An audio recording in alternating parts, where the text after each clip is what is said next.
quay bên trái.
Trân trọng cảm ơn đồng chí Chủ tịch Ủy ban nhân dân huyện.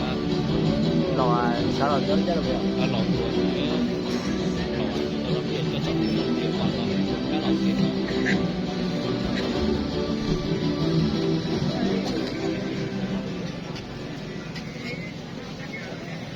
Tiếp theo chương trình, ban tổ chức trân trọng kính mời 13 công dân có tên sau lên trước khán đài để nhận sổ tiết kiệm của chính quyền địa phương. 1. Lý Văn Nam, xóm Nà Xài, xã Yên Thổ, huyện Bảo Lâm. Quân lực các chí điều chỉnh các thanh niên ra vị trí. 2. Hừ Văn Xanh, xóm Lũng Trang, xã Thái Sơn, huyện Bảo Lâm. 3. Ma Văn Quân, xóm Quẩy Qua, xã Nam Quan, huyện Bảo Lâm. 4. Dương Văn Sơn, xóm Tổng Trào, xã Quảng Lâm, huyện Bảo Lâm. 5. Hoàng Văn Quyết, xóm Khao Nình, xã Thái Học, huyện Bảo Lâm. 6. Nông Văn Toán, xóm Chè Pèn, thị trấn Bắc Miều, huyện Bảo Lâm. 7. Lầu Mí Mình, xóm Nạm Tàu, xã Thạch Lâm, huyện Bảo Lâm. 8. Sùng A Sơn, xóm Bắc Pha, xã Ly Bôn, huyện Bảo Lâm. 9.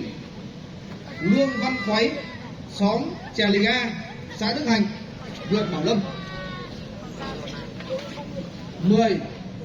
Lý Mí Phong, xóm Phia Cò, xã Nam Cao, huyện Bảo Lâm. 11.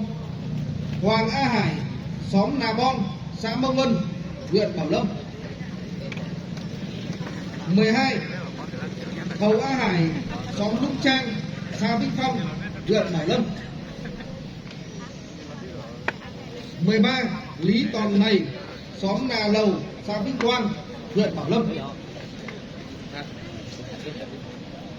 Mời các ông chí lên vị trí.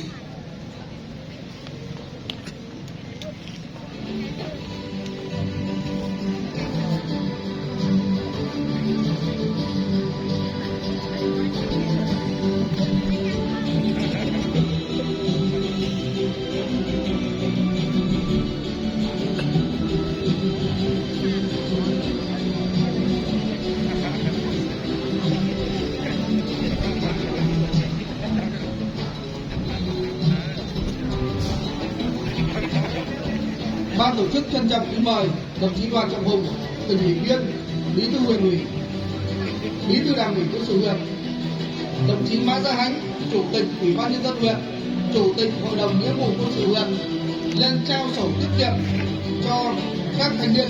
Trân trọng kính mời các đồng chí.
là mới nhiều hơn bảo hiểm đúng không?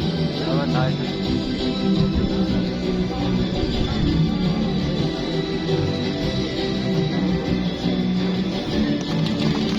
Trân trọng cảm ơn các vị lãnh đạo.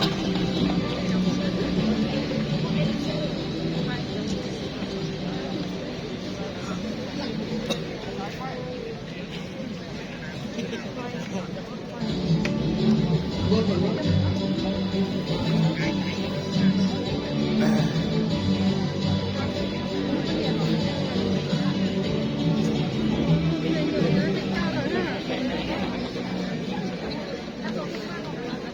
Hiện tại thì có bao nhiêu là nó cho nữa.